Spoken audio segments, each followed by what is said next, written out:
काफी समय पहले की बात है। किसी देश में एक बहुत समझदार आदमी रहता था। उस आदमी को टहलने घूमने का बड़ा शौक था, इसलिए वो अक्सर देश विदेश में घूमने जाया करता था। इसी तरह एक बार वो इंडिया घूमने आ गया। तो शाम के टाइम वो इंडिया में पहुंचा। होटल पहले से बुक था उसका। फ्लाइट से उतरा, टैक्सी ली और आके होटल में डिनर किया और आराम करने चला गया। सोचा कल सुबह से इंडिया घूमेंगे।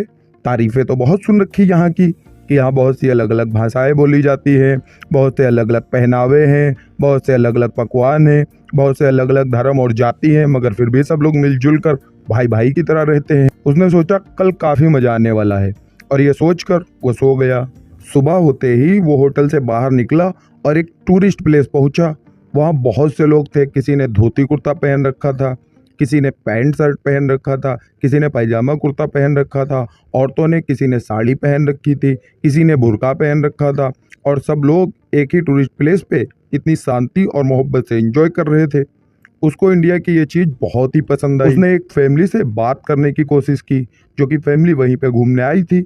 जैसे ही उसने उस फैमिली के लोगों से बात करनी चाही, उस फैमिली की दो छोटी बच्चियां आगे बढ़ी और आगे बढ़कर उसके पैर छूकर उसको नमस्ते किया। ये चीज़ उसके लिए बहुत ही नई थी। वो कुछ समझ ही नहीं पाया। उसने हैरानी से फैमिली के बड़े लोगों से पूछा, इन बच्चों ने मेरे पैर क्यों छुए? तो बड़ों ने बताया कि ये हमारे यहाँ के संस्कार हैं। बड़ों के आदर और सम्मान में बच्चे उनके पैर छूते हैं। इससे बच्चों को बड़ों का आशीर्वाद और ब्लेसिंग्स मिलती हैं। ये बात उस आदमी के दिल को छू गई। वो इतना खुश हो गया कि उसकी खुशी उसके चेहरे पर साफ साफ दिखाई दे रही थी। उसने बच्चियों के सिर पर हाथ फेरकर उनको आशीर्वाद और दुआएं दी और पास की दुकान से आइसक्रीम भी दिलाई।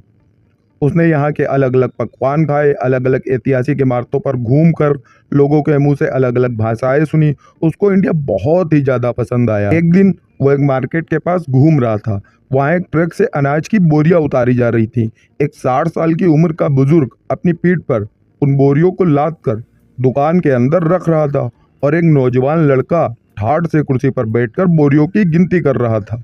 उस आदमी को उस बुजुर्ग पर बहुत तरस आया। उसने सोचा ये नौजवान लड़का कुर्सी पर बैठा है और वो बेचारा बुजुर्ग आदमी इतनी भारी बोरियां उठा रहा है। काफी देर तक वो इस चीज को देखता रहा। बोरियां उतारने के बाद उस नौजवान लड़के ने बुजुर्ग को कुछ पैसे दिए और बुजुर्ग वहां से चल दिया।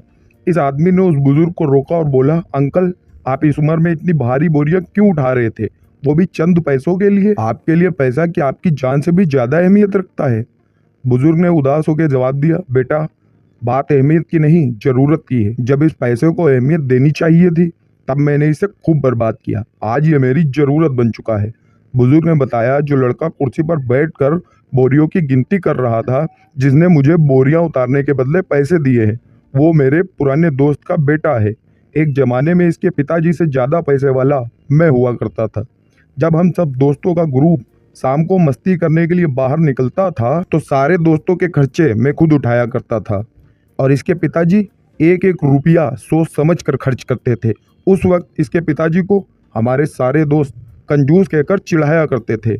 मैं कभी पैसा खर्च करने से पहले एक बार भी सोचता नहीं था। कोई रिश्तेदार किसी भी टाइम आ जाए, जितने पैसे उधार मांगता था मैं दे देता था।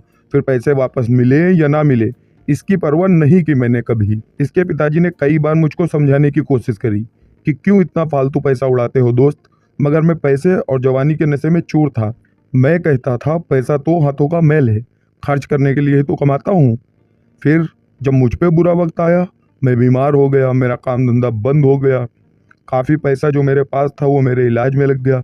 उसके बाद मेरे पास ना कोई काम था ना ही पैसे थे और जब आसपास देखा तो ना कोई दोस्त मेरे साथ खड़ा था ना कोई रिश्तेदार। आज मेरे 2 बच्चे हैं, बेटी की शादी कर दी है और बेटे को बहुत बड़े कॉलेज में पढ़ा रहा हूँ ताकि मेरे जैसे हालात उस पे ना आए। घर का खर्च और वाइफ की दवा के लिए काम करना पड़ता है, जो कि मेरे बेटे को भी नहीं पता है, लेकिन जल्दी ही उसकी पढ़ाई पूरी होने वाली है और जब वो कोई बड़ी जॉब करेगा तब शायद मुझको यह सब ना करना पड़े। बुजुर्ग ने उस विदेशी आदमी को एक सलाह दी कि बेटा जिंदगी में मेरी एक बात हमेशा याद रखना, जब पैसा कमा रहे हो तो लाइफ को जरूर एंजॉय करना, मगर ये सोचकर पैसा कभी मत उड़ाना कि इसी तरह कमाता रहूँगा और पैसा आता रहेगा, क्योंकि वक्त बदल जरूर जाता है। इसलिए जब कमाई हो रही हो तो अपने खर्चों को थोड़ा कंट्रोल करके कुछ ऐसे एसेट्स बना लेना जो तुमको उस वक्त भी पैसा देते रहें जब तुम बीमार हो, जब तुम काम ना कर सको, जब तुम्हारे साथ तुम्हारा कोई दोस्त या रिश्तेदार ना खड़ा हो। और यही बात the millionaire next door book में भी समझाई गई है। ये बुक पर्सनल फाइनेंस की एक बहुत ही अच्छी किताब है जिसको थॉमस जे स्टैनली और विलियम डी डेंको ने लिखी है। इसमें भी बताया गया है कि कोई भी गरीब असल में अमीर बाद में बनता है, पहले वो दिमाग में अमीर बनता है, उसका माइंडसेट अमीरों वाला होता है। रिच माइंडसेट के लोग कभी भी एक जॉब या एक बिजनेस के भरोसे नहीं बैठे रहते, वो एसेट्स बनाते हैं जो उनको बिना काम किए भी इनकम देते रहें। वो लाइबिलिटीज को कम करते हैं और दिखावे के लिए तो 1 रुपया भी खर्च नहीं करते कभी। लोग उनके बारे में कुछ भी सोचे, बट वो पैसा वहीं लगाते हैं जहां उनको उनके पैसे की पूरी वैल्यू मिल रही हो। वो सेविंग्स और इन्वेस्टिंग पर ध्यान देते हैं जिससे उनकी पैसिव इनकम क्रिएट होती है और वो सारी उम्र के लिए फाइनेंशियली फ्री हो जाते हैं। फिर उनको पैसे के लिए काम करने की ज़रूरत नहीं पड़ती, पैसा खुद उनके लिए काम करता है और वो अपनी लाइफ अपने हिसाब से जीते हैं।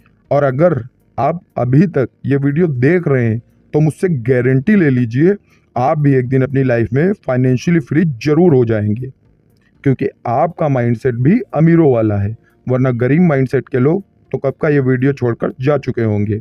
बट आप जाते जाते कमेंट में I have a rich mindset जरूर लिख कर जाना।